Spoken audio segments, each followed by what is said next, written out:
Hey, I'm Eric, and I want to talk about why banks are good for a society. I want to start by defining what's a bank. So, a bank, mostly for us, is a place where we can go and leave our savings, or we can maybe just get a credit for something. And why I want to talk about this is because there is a misunderstanding behind banks about why they are supposedly thieves to debtors and lenders. So I want to start by saying that worldwide there's about 30,000 banks, which is a huge amount just by knowing that the top 10 banks there amass around $25 trillion. And it's so big that if one of these big banks was to crash, it would cause such a downturn in the economy that it would probably bring the country to an economic crisis.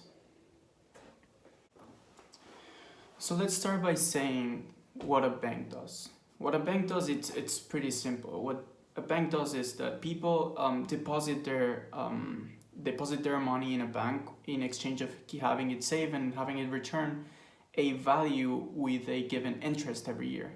Meaning that the more cash you put, the more money you get back.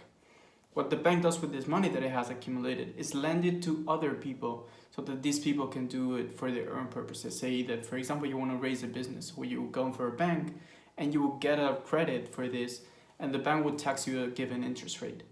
The difference between this interest rate and the interest rate that is giving to the depositors in the bank is what the bank does as profit.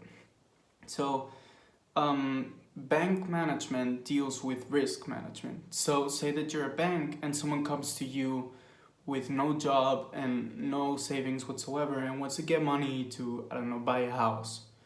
So if you assess the risk, you would see that this is not profitable, and you would try to always avoid the defaults of these creditors, which would mean just having them not pay you back. However, we should not focus about this pessimistic view on banks, as banks are one of the main providers of resources to people.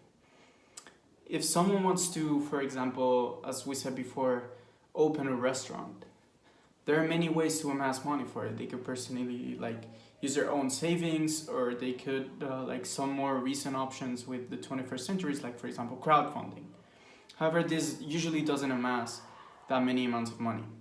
And banks are not only good for debts and credits. They, for example, also deal with the buying of currencies. They manage with savings. They manage a ton of other things that wouldn't make it easy for us to manage our own money, like for example bills. So what I want to get at is that this conception about banking being evil and being retaining of richness, I think it's giving about the risk management that they do. As in, let's say for example the 2008 crisis. What happened is that Lehman Brothers was giving credits to everyone that wanted to get a house, not considering the risk that they have. This led to a huge housing crisis in the United States and some parts of Europe, which eventually just plummeted down the stocks and caused one of the largest economic crises in history. This then indebted the banks so much that they had to pay billions in fines, and there was this then conception about banking that was evil, they did something wrong, that's why they're paying fines. And finally, banks are also good in the sense that they're big regulators of the economy.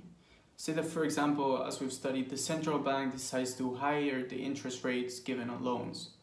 This will, for example, limit the amount of loans that the bank is able to give, and they will raise higher interest rates. This can maybe cause dissatisfaction amongst the society, as the interest rates for them are for the ones that take credits are higher. But this essentially results in a better flow of the economy, and this is regulating for all of us, which ends up being positive for us. But sometimes, as we don't see the positive impact of us directly, it's usually just connoted as bad. That's why I think this certain idea towards banking is so negative. So the risk management and also sometimes the decisions to regulate the economy are not the ones that do the best for each part. So this was my presentation. Hope you enjoyed it. Thank you.